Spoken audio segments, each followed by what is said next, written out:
Welcome back, ladies and gentlemen. We're coming to you live from our KTV2 studios here in Kuwait City. And today is election day. And as we've been going through the day, we've had different guests coming in and joining us. I have the pleasure right now of having Dr. Maryam Al-Kanderi from the Political Science Department at Kuwait University. Welcome, Doctor. Marhaba. Dr. Maryam, I wanted to ask you, you had a chance to go in and vote this morning? Yes, indeed. Afternoon, you mean? Oh, it's afternoon, okay.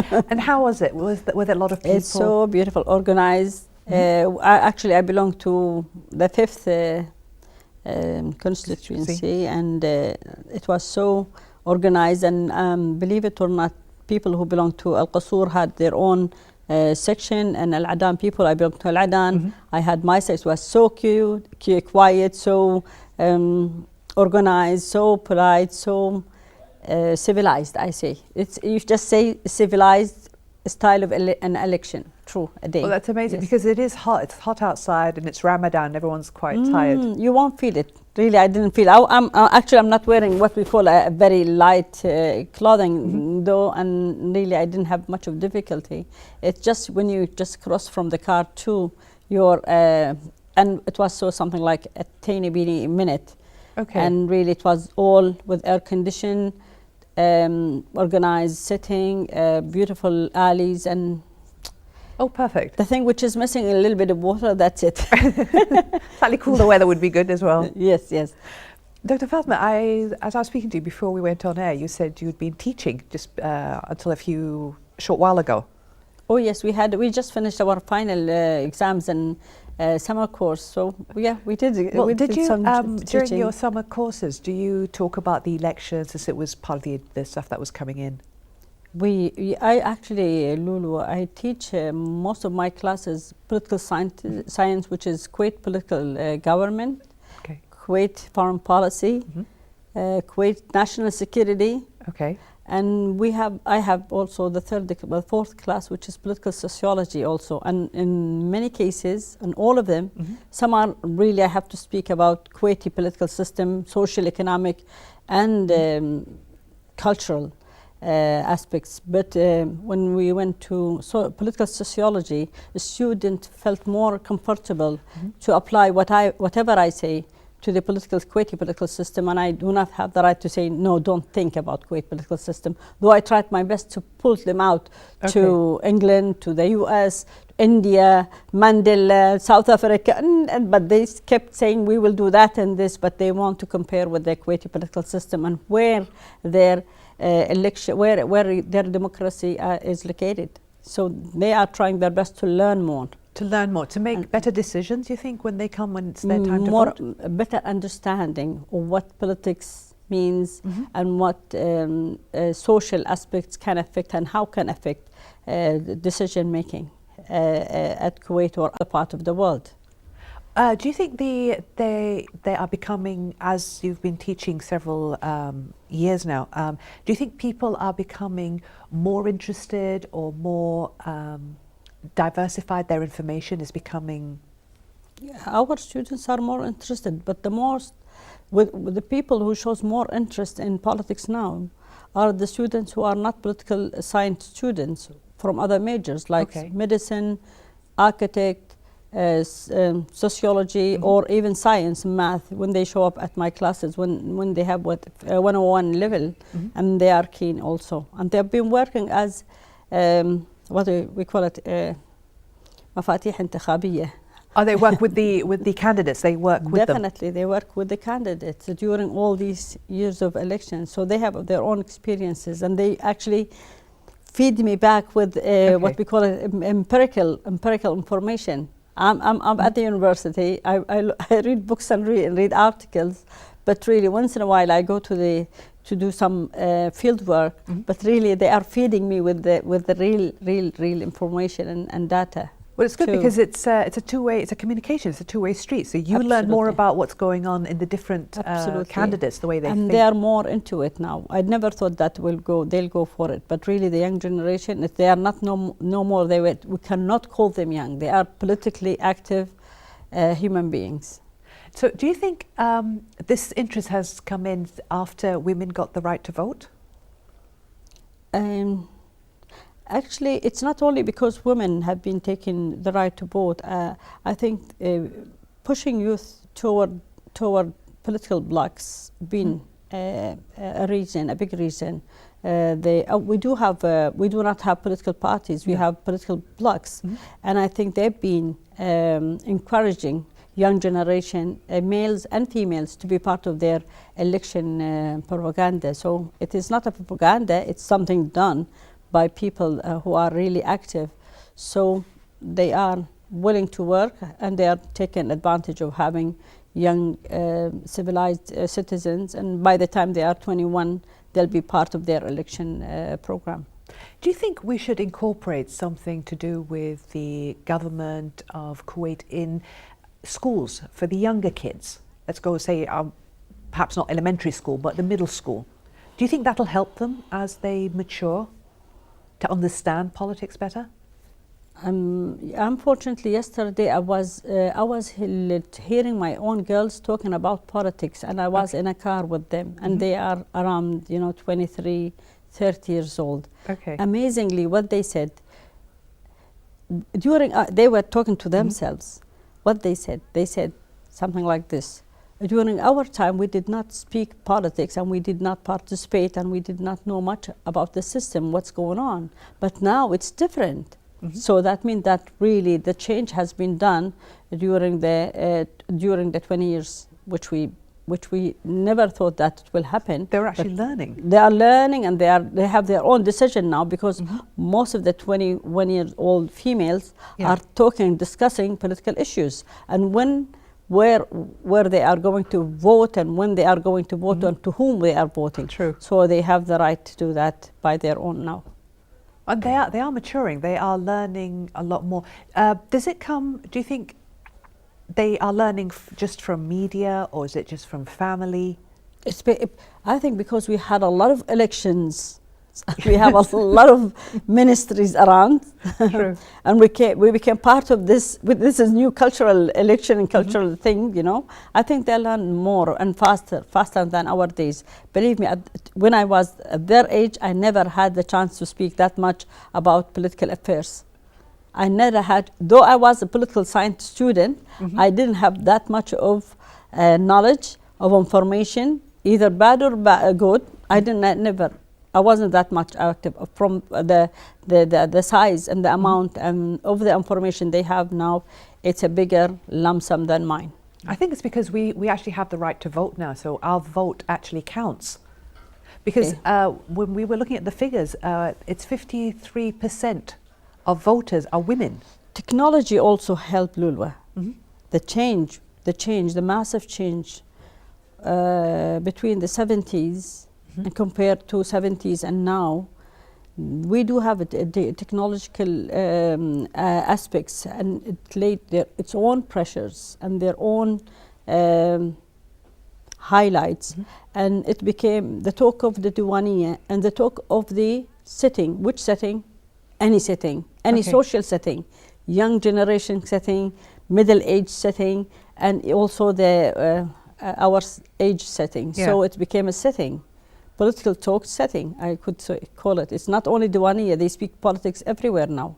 Cafeteria, Everyone's and especially interested. when we do have I call it the flu of elections. Yes. So it's just spreading like flu. I should not call it a flu, but actually it is something intolerable, and everybody speaks politics. So I shush when they speak politics.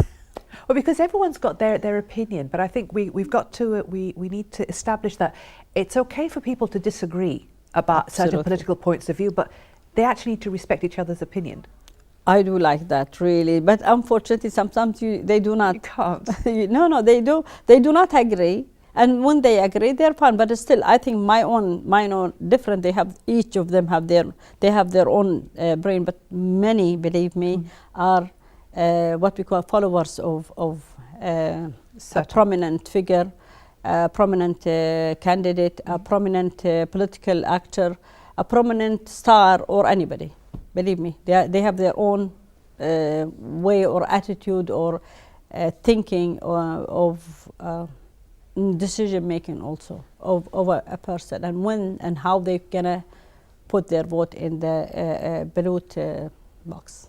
They have their own setting. When people are looking at certain candidates, are they looking at a certain promise the candidate is making? Yes, sometimes. Can we achieve the one that? who are not mature enough? Yes, indeed, they are followers more than they are inactive human beings who can think for themselves. There have been so many things that have been, the candidates have been promising so many different things now with 3 elections, one after the other. So many things have been promised. Absolutely. Yet very, very little has been put into effect. When you have 6 months of a parliament era, it's not enough actually to achieve. But I think the last one, during the last parliament, they had achieved the most they can. But compared to, I mean, if you want my own opinion, you cannot do much within 6 months. No. 6 months is just too short period to do much, because their aspiration and our aspiration and society and the country's aspiration is too high and too big to be carried around 6 months. So do you think when someone actually goes in now and says, well, doctor, I'm planning to go to vote, what would you advise them? What to look for before they actually tick a person's name? They should go for a capable human being. Capability means that they have the right ability to decide, the right ability to make solutions, the right ability to influence decision making. If not, then we are choosing the worst. And I wish that they are not choosing the worst. The worst means that we are hindering ourselves from development, from progress, from being a civilized society. We can do a lot better. Absolutely. I think, yes, all Kuwaitis, when you go to the people whom I mingle with, and many whom I do not mingle, but I have known, yes, we do have a lot of abilities and capabilities, and unfortunately not being taking the right path. And we need the support and the cooperation of the government too. Yes, we need the support, and without the support and cooperation of the 2 authorities, we are with the candidates are dreaming. But we need to, I mean, we can't just blame the government or blame the parliament. We are the ones who are actually choosing people who become. People who are in the government are people too. They are not gods. No. So we are dealing with people's wherever, in the parliament and also in the executive. Both of them are human beings. The minute they are not deciding for Kuwait's national benefits and interests, we are losing a lot. Doctor, I'm sorry, we need to just take a short break, Doctor, and we'll be right back. Ladies and gentlemen, we'll be back in a few minutes after this break. Thank you. Welcome back, ladies and gentlemen. We're here at coming to you live from our KTV2 studios in Kuwait City, and with me is Dr. Maryam Al-Kanderi from Kuwait University Political Science Department. Dr. Maryam, I wanted to ask about, we were just talking about the new assembly that's coming in. Do you think we're facing the same set of cards in the new assembly, or can we see major changes to the rules of the political system, political game rather? It won't be that much a bigger change for all of us. I think we've been through the last election and we saw some of the new trend, which is a more peaceful, not peaceful, I mean, more into positive understanding of and cooperation between the cabinet and also the parliament. So the MPs were doing just fine positively on achievement, and they wanted to achieve the most. And I know, and to be frank, newspaper kept saying, or not, it wasn't the newspaper, actually the people who boycotted the election, they gave them hard time that they did not do much. And I think within 6 months, as I said, it was fair enough. So I wish that we'll have a parliament or an election we can produce something close or similar to the last parliament. You know, people who are willing to achieve more and look into issues and thoroughly and produce policies which are relevant to development and for the sake of a better social, economic and political life in Kuwait, really. So we need candidates who are capable. So we're all waiting, and actually I attended many or three of the candidates, and I was following also TV programs which covered all election candidates. So I mean that there are new faces and there are old faces, but believe me, the faces are a positive one, that they are willing to go for the advancement of Kuwait political, social, economic needs. So we wish that the right ones come and pop out for the sake of all Kuwaitis and non-Kuwaitis. So people should go out to vote. People should actually go out to vote. Absolutely. Actually, I did my voting. That means that I'm willing to ask and go outside then and ask people, really go for it. It's your right to vote and be part of this political system and be active in a positive manner. You know, even if you have a say, it has to be through the parliament balloting. So this is the right civilized manner to express your point of views. So you shouldn't go around and saying, criticize Parliament if you haven't voted. Absolutely. You can't boycott and then criticize. That's you want to criticize? Go vote. Do it through the right channel. So we think that Parliament's democratic behavior is absolutely the way to express your opinions and values in the right manner. So most of these political systems, the United States, we do follow their elections. We follow elections all over the world. We follow the English, British one, even Southern Africa. All of them have their own. India system. All of them, they have their own, you know, flaws.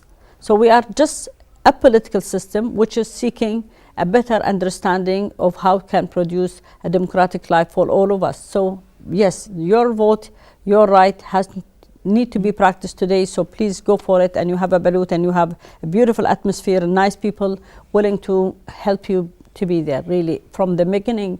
When you start coming into these centers to the net you are leaving, you are welcomed by people which are really fasting, but beautiful faces are there and with a beautiful heart. So I wish that all Kuwaitis eligible for vote should go for it today and express their opinion by being part of this election. Because the balloting boxes are open until 8 o'clock this evening, and everybody will be breaking their fast at work, basically. I'm going to go there again and eat free meal. Oh, well done. Doctor, I wanted to ask you, the current situation raises critical questions on how much the political turmoil could influence Kuwait's close relations with the West. In other words, are we being viewed differently now by the international society? Oh yes, indeed. Yes, indeed. It was an attack. There was an attack during the old time when we did not vote.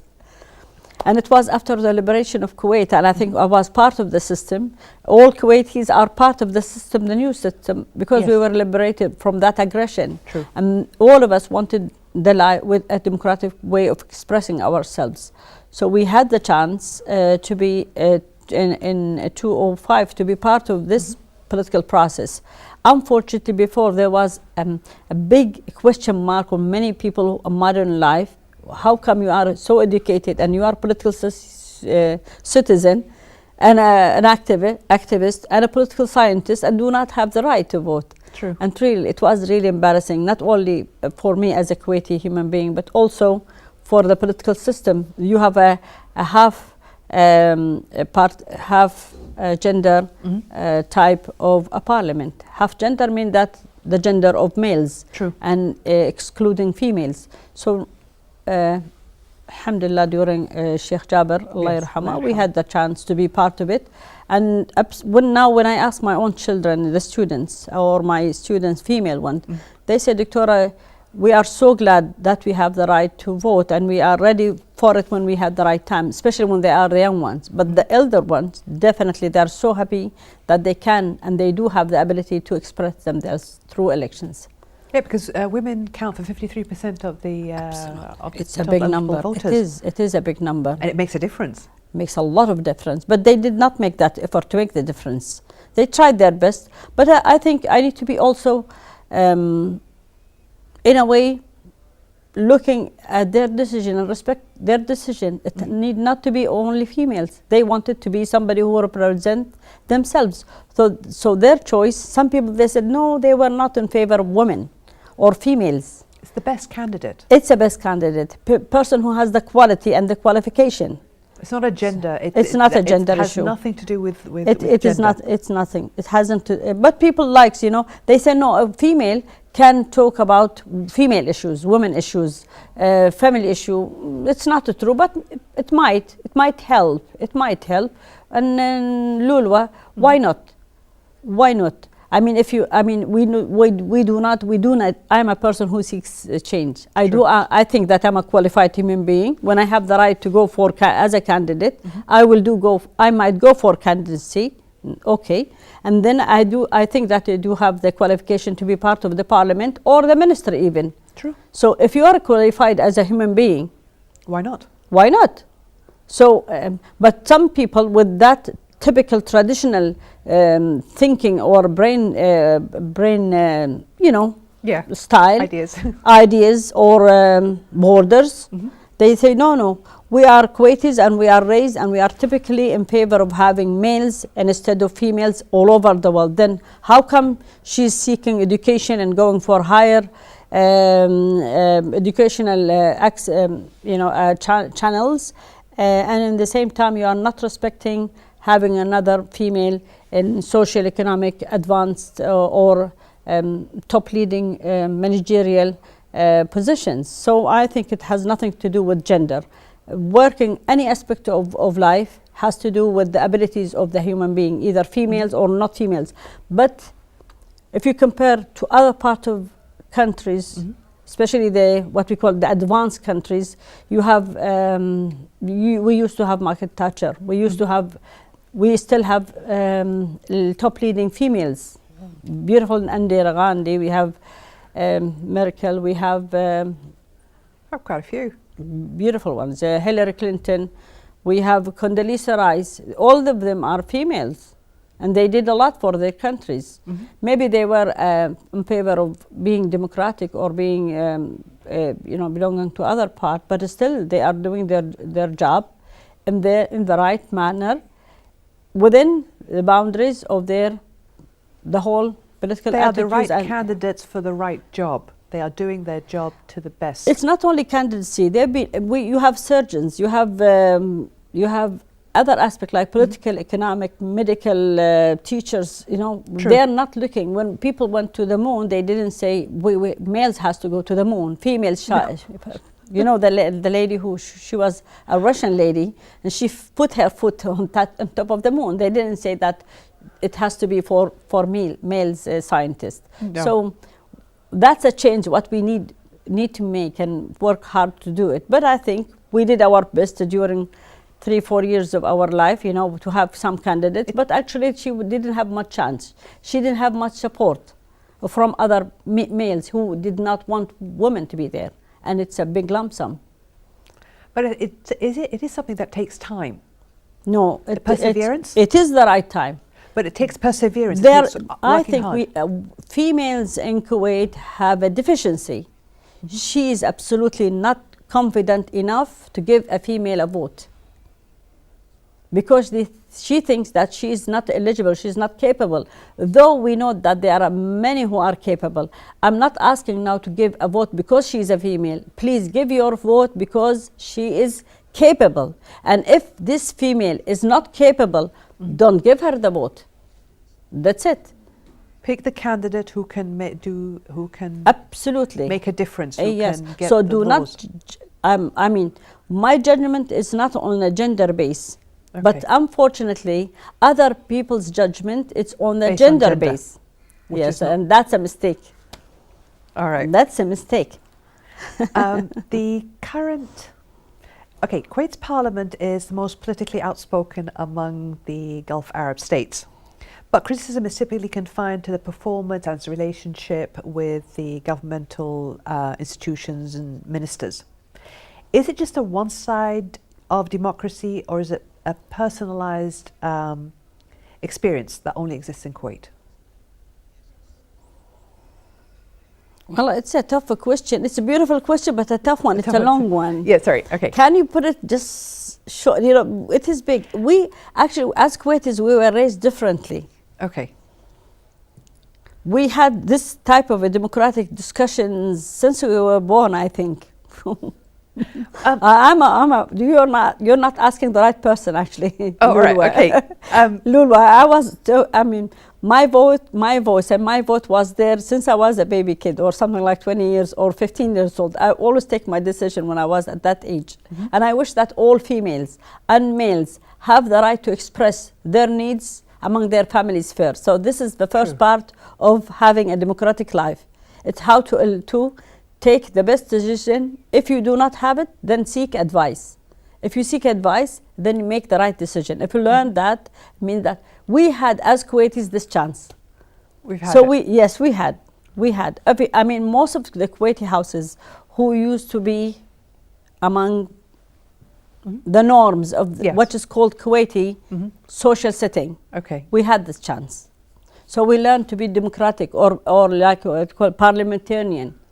So we learned to listen to each other, absolutely, hopefully. Absolutely. So we had that chance.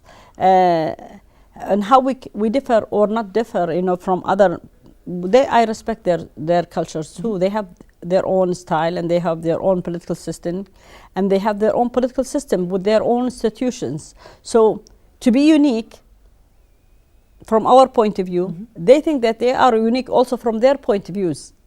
And I respect that, really. So it's good to have an identity. It's our political identity. And I respect Saudi's identity, the Emirates and the Omanis, and all of them are brothers and sisters, actually. So I think it's beautiful to be different, and it's beautiful to agree on many other things. And we all, as a GCC members, we do agree on many other things, really. I feel like we are into one identity. Yeah, I never felt that we are different that much. All right. Yeah, we have our style. We call it Kuwaiti style. But still, there is a Saudi beautiful style. It's unique to each one of us. Absolutely, but they are unique too. I like when they like the Saudis say, call sometimes, I like this marra. I like the concept. They have their own style, you know, and we have our own style. So even our political system has its style. Because you put it, and I liked what you said when we were in the break, when you said it's like having cousins. Oh yes, I do have cousins, and I love that. I have Saudi cousins, Emirates cousins, Bahrainis, other part of the world. I have cousins, so our cousins is spreading. So beautiful to have relatives who are differ. They differ in their language, in their slang, differ in their outfits, different in their political orientation. But I love that difference. I love it. So. As GCC members, we are lucky to be GCC members, and I wish that we can make the unity through a federal or confederate situation for a future, a better future for all GCC members. Dr. Maryam, there have been a lot of wounds in the past now. What is the perfect formula to remedy the wounds and to calm the political turmoil? Because I think as the more turmoil we have, it's very hard for people to What type of turmoil are you asking about? We have many turmoils. We are political scientists. We see many. Well, we have the Middle East turmoils. We have neighboring countries turmoils. We have I think all everything except. I mean, I think. You're asking about Kuwait. About Kuwait. About our situation. In other words, what I put it in another way, there's always been bickering between the government and the National Assembly. The bickering gets to a stage where we want more things more laws to be put into effect, for a plan to be put in for the future. Is there a formula, if you like, or is there a way to calm the bickering between the two groups, so that we can see the future plans for Kuwait to be put into effect, to look at more advancement in Kuwait? Because like some of our neighboring countries have advanced so quickly in the past 30 years that they sort of ran ahead and we're stuck in the back somewhere? We have two things. They have something we don't. Okay. And we have things they don't have. All right. We have a constitution. Either we go for a constitutional political setting, or where we go without. They do have their own style of running their own affairs. True. So if it's a one-man show, it's not a one-man show. It's what you call ulil amr. All right. People who are close to the leader are willing to achieve. Like if we take the case of, mashallah, Dubai. It's a prominent figure there, the prominent Sheikh Maktoum. Zain. And they know that he has something, he has a vision. And he wants, and this as if he's directing a big cooperation. True. So he has a vision and he has a team, and the team wants to achieve his dreams. And it goes fast, mashallah. Mashallah, yeah. Yes. Unfortunately, we have a culture, a political system, cultural setting. Sometimes we have both of them. We have a constitutional setting on one hand, which asks the cabinet and the parliament to be cooperating to finish a policy. True. Meanwhile, we have the emirates. The emir, by the constitution, has the right also to pass some of his suggestions, aspirations. And he passes through channels, and the channels are constitutional channels, which are the ministries. So at the end, because we have these all 20 years of my life, which I lived here after having my degree, coming back to Kuwait, I felt like, should we go for a monarchy with a constitutional border, or we should tolerate this dilemma? And it was a political dilemma, not having a cooperative parliament cabinet setting. So we do not, and then we failed many times, and that hindered our political life and setting. Not having policies, not having right programs, not having what we call social stability, economic stability, and also we are frustrated by the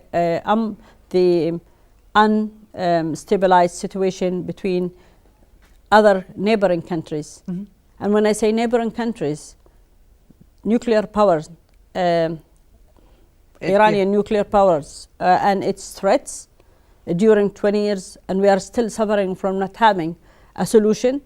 And they need, we are seeking new solutions as a government from the Ministry of Foreign Affairs with the new government. And I'm thinking, I'm very sure that the Emir, as the Dean of Diplomacy, have been working hard, and he's trying his best to achieve something. And we are looking forward to having a visit from their chairman or president to our country in the near future. And that's been solved. We have other part which is still hindering and putting some pressure on our inner stability is the relationship between Iraq and neighboring countries, Syria situation and Egypt. So all that thing has its own pressures also. It all affects.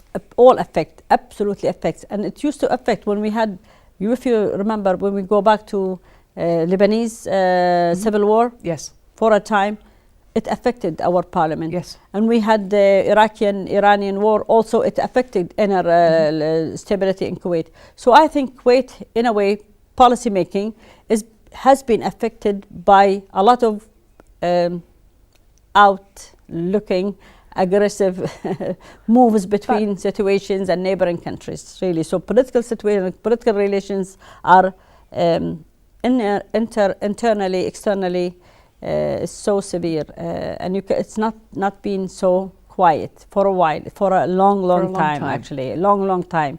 I mean, since the 80s, 90s, since the Iranian Revolution, we did not have much of a stability. That's quite a long time. It is a quite long time, and we failed a lot in our inner policies because of that outside aggression. Dr. Maryam, let's talk about women's share in this election. Do we see good potential of women coming in now? Do you think people are willing to see a different change? From the, I mean, I don't want to be that harsh, but I didn't see much of, you know, we know that, I mean, from one side, we can say that when they are finished and when they win, we will know the type of setting. But we need to wait until we have the results. And then when I might say, I might say something. Mm-hmm. Actually, it's too early today because True. It's the elections day. Yes. And I don't want to say anything now because always we are people who we cannot judge mm-hmm. until they are at the parliament and working toward policies. And at that moment, we can judge not only the cabinet, mm-hmm. but also we can judge both the cabinet and the parliament. And you'll see me a lot at this station if you want me to see me, and then I'll judge in the front of that beautiful station. Good, yeah. Because one of the things we've been looking at with the way things have been put together. Okay, let's rephrase that. Since elections are coming at this time of year, so it's summer. A lot of people are traveling. It's Ramadan. Do you think that's going to affect the outcome of the elections? Lulu, I know that many people during Ramadan do not, they come back to Kuwait to fast. It's easier and easier to fast here than being abroad, actually. I used to be abroad 2 years ago and I couldn't make it 3 days and I came back to Kuwait. So either you take the family and the heritage and all your gargaan toward a cooling system, a cooling society or a country, or you have to bring all your, abilities and come back. I think most of the Kuwaiti came back for Ramadan because they had their vacations, or they had visited, or they did their own treatments, anything outside, and they came back to Kuwait, and they are in Kuwait now. But I think few of them are abroad. But these are few. Normally, some of them, they are reluctant actually to vote. Okay. Many I know are reluctant even to vote because they have no confidence in the cabinet and no confidence, unfortunately, in the parliament. How can we strengthen people's beliefs in the cabinet and parliament for the average Kuwaiti? I think from also my point of view, each looks at his own interests. Mm-hmm. This is the pragmatic way of looking at political life or any setting. So, but meanwhile, even if you achieve your inner interest, you have to achieve societal interest. Actually, many who do not participate in elections, Kuwait elections during all these years, people who are really do not feel that they have the ability to do much of influence on either or the parliament or the cabinet. So they are doing their own affairs and their interests without harming the system or being part of the elections life. So we have segments, unfortunately, of Kuwaiti who have their own orientation. So the minute there's no cooperation between the cabinet, we are the one who are losing what we call a democratic behavior and a parliamentary political system. So if you don't believe in it, mean you are weakening the system. So if the cabinet is not believing in the system, we have a weak system. If the cabinet do not believe in their role as policymakers, also it's a weakening for our constitutional rights. So it's a constitutional, we fought for, or not me who fought for, actually our grandfathers. Yeah. People who built Kuwait during the era of non-oil, black and white I should call it, and they fought to have a document, a beautiful document. And that beautiful document gave us a chance, me as a human being, to be part of this society. The minute I want to come and participate again and be part and not alienated politically by the system, they said, Maryam Shashan, you have no right. And I have the right, but I cannot change the fact that the cooperation needed to be done by the cabinet and the parliamentary people. Thank you, Dr. Maryam. I'll just take a short break, ladies and gentlemen, and we'll be right back with Dr. Maryam. Thank you, dear. Thank you. Welcome back, ladies and gentlemen. We're coming to you live from our KTV2 studios here in Kuwait City, and it's election day. And I've got my guest, Dr. Maryam Al-Kanderi from Kuwait University, Political Science Department. Dr. Maryam, I wanted to ask you, when how should I put it? When someone asks you about teaching political science, do you like to teach what happened from the time the Kuwait became independent and we have our constitution, or do you like to go back to like 1938, to the first elections? Oh, no, I teach politics. When I teach about Kuwait, I go to the you won't believe, I go to 17th century. Okay, because to build the setting, to build the information for people where we came from. True. Absolutely. I would not start with elections. Even if my topic is elections or anything, I have to establish the infrastructure. And it's what you call it, the infrastructure is more likely to be information and reality and data and the history of the Gulf. True. And I think that's the best choice I've ever learned since I came back from the United States of America and the UK. And meant that I wasn't part of the society until I taught myself what's the history of the Gulf. I did not know. Believe it or not, I did not know about the history of Kuwait that much. And then I faced a situation, pushed me and motivated me to learn about the culture of the Gulf, the two sides of the Gulf, the Iranian side and the Arabian side. And building up the information, they gave me the courage actually and easiness to pass it to my own school students. So the book says something, and it's taught by one of my teachers, and I love to do my own version. It's a different setting, and I give the setting and they have to take it, and so they have both the book and my notebooks, and which is not my notebook, actually it's my teaching through the classes. And that's so elections in the history of election, when it started 1921, it was part of a social economic setting. True. Yes, so the advancement of Kuwait did not start definitely in the 60s. You have to go back why we had that advancement. It's a beautiful society, really. If you look at that history, you feel proud that you are Kuwaiti.